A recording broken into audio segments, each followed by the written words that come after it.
అందరికీ నమస్కారం. మీరు చూస్తుంది తుంగా నది. శృంగేరి పీఠానికి 10 అడుగుల దూరంలో ఉన్న తుంగా నదిని చూడొచ్చు. ఇది కొంచెం ముందుకెళ్ళి భద్రా నదితో కలవటం వల్ల తుంగభద్ర నదిగా మారుతుంది. మనం మంత్రాలయం సమీపంలోని కర్ణాటక ఇలా చాలా రాష్ట్రాలలో తుంగభద్ర నది ప్రవాహాన్ని మనం చూస్తాం. ఇది పవిత్రమైన తుంగా నది. శారదాంబ శక్తిపీఠానికి 10 అడుగుల దూరం నుంచి ఈ నది ప్రవాహం ప్రవహిస్తుంది. చక్కటి నది, క్రిస్టల్ క్లియర్ వాటర్. ఇంత చక్కగా ఉన్న వాటర్ని నేను ఎక్కడ చూడలేదు. Crystal clear water. శారదాంబ శక్తిపీఠానికి 10 అడుగుల దూరంలో ఉంటుంది.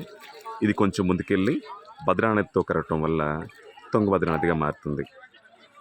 ఎంతోమందికి కర్ణాటక స్టేట్లో చాలామందికి దాహార్తిని తీరుస్తుంది ఈ తుంగభద్ర నది. మరలా చెప్తున్నాను, తుంగా నది మరియు భద్రా నది కలయికే తుంగభద్ర నది. చక్కని తుంగా నది ప్రవాహం చూడ చక్కగా ఉంది. క్రిస్టల్ క్లియర్ వాటర్తో ఉంది. నదిలో ప్రవహిస్తున్న నీటికి పైన వేడిని కూడా చూడొచ్చు. చక్కని వాతావరణం. శృంగేరి శక్తిపీఠం.